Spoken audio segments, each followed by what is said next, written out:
Hi, welcome back to my channel. So today I'm going to be talking about mixed race identity development. So if you're new to this channel, welcome. This is Tech to Therapy, where I talk about my transitioning from working in the tech industry and now becoming a therapist. And this video is part of my Mixed Feelings series, which is basically a series of videos that I make talking about like being mixed race. So I wanted to create this video because I'm in grad school right now and we've talked about racial identity development for white people and of people of color, and never touched in the textbooks or with my professors what it's like for mixed race people to identify or to develop their racial identity. And so I wanted to dig into the research and kind of figure out like what is out there. And I found that there's two basic models that are pretty common. One of them is definitely the most popular, and I found another one that I like to add a little bit more color to the popular model. So I'm gonna dive in, but before I do that, I wanted to do like a very quick history of what racial identity models were out there for mixed race people and what was acceptable as your racial identity for mixed people in the past. So before the 1980s, basically if you had any trace of like non-white blood in America, you were viewed as like that race. Okay, that's a little confusing. Basically, because of the one drop rule, which mandated that if you had any Black ancestry in you, you were Black. It assumed that for all other races.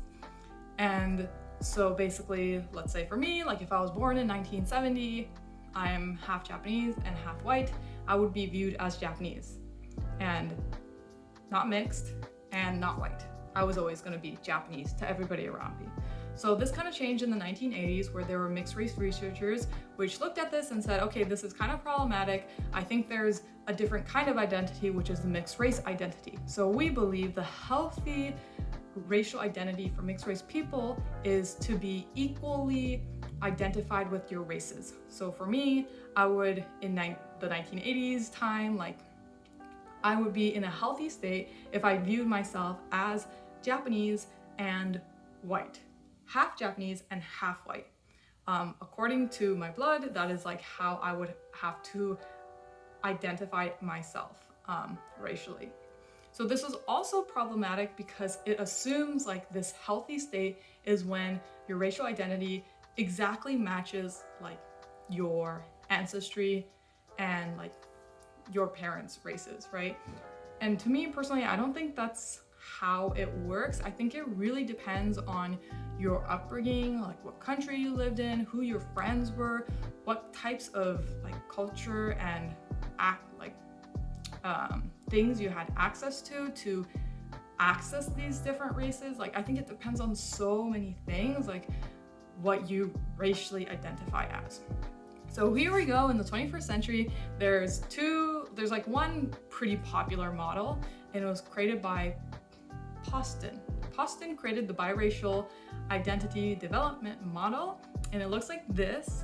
Personally, I think it's the most popular because it's the most similar to the racial identity models that have already existed. So for like the white people and the people of color, it has like a kind of the same idea in that there are different stages and they aren't linear and you can go back between the different stages. So for the biracial identity model, also asterisk, I don't like that it's called biracial because I think this does apply to all types of mixed race people. But anyways, we'll continue. So the first stage was personal identity. And this was basically when you had no concept of race. So you're basically like a baby, like an infant, where you don't realize like there's this concept of racism and race. And then quickly you choose a monoracial group because of this pressure and like assumption that we're going to identify into a monoracial group. We kind of do that. And quickly after, the next stage is denial of the racial group that we didn't identify with, or the different groups that we didn't identify with. And then the next stage would be appreciating the other identities that you didn't initially decide and pick. And then the final stage is when you value your multicultural identity. So you realize like, oh, let's say for me, I'm Japanese and white. Okay, I value both of these, and I value the fact that I'm both of them at the same time, which means I'm mixed race, which is slightly different from being completely Japanese and completely white. And so that's, in a very quick way, what the Poston identity model says. What I don't like about this is it assumes that the healthy, again, it does what it did kind of in the 1980s, and it assumes like the healthy mixed race identity is valuing like all of your races at the same time. And so that's why I like this continuum of biracial identity model. This is the table. It basically shows that like if you, in this example, are mixed race, there are all sorts of, there's a continuum of different identities that you may have, because there isn't one size that fits all, you know? So like the Poston model kind of assumes that this blended biracial identity, so the one right in the middle is like what is the desired state, what's the most healthiest. But like you can see, you can be more blended on one side or the other. And I think that, again, like that's just the truth for some of us. And I think that's totally fine. And that, like, that's you, that's your identity. I don't think there's any research that can say like, no, this is an unhealthy identity. So that's why I like pairing the Poston identity model with this continuum, because it just like makes more sense and yeah, puts a little more color to the original identity model. So there's another thing that I wanted to talk about, which is how validation and rejection can impact my self-identity. So let's say I'm very into research and I'm trying to learn about myself, and I kind of realize I'm going through the Poston identity model. I'm like, okay, cool. So I identify myself as Asian American. So let's say I do that. Then for mixed race people, there's another added complexion in that depending on how other people react to our identity or like react to how we present ourselves, it impacts the way I view myself. So there's feedback that we get from the people that we interact with on like how they view our racial identity, and that affects what I think of myself. So this model says there are basically two levels of rejection and validation that we can get. So the first level is the one that we get immediately when it's mostly based on like how you look. So let's say I'm talking to someone and internally I identify as let's say Asian American, and I'm talking to this person and I'm saying, oh yeah, I was born in Japan and my mom's Japanese. And the person acts really surprised. They're like, oh, really? Like, you know, they're just acting shocked and a little surprised. And that's feedback to me. Oh, they weren't expecting that from me. They didn't think that I was Japanese. And so that's feedback to me to be like, okay, my identity and what they think of me isn't quite lining up. And so that can be a little stressful for me in knowing like, okay, like why don't people see me the way I see myself? So that's the first level.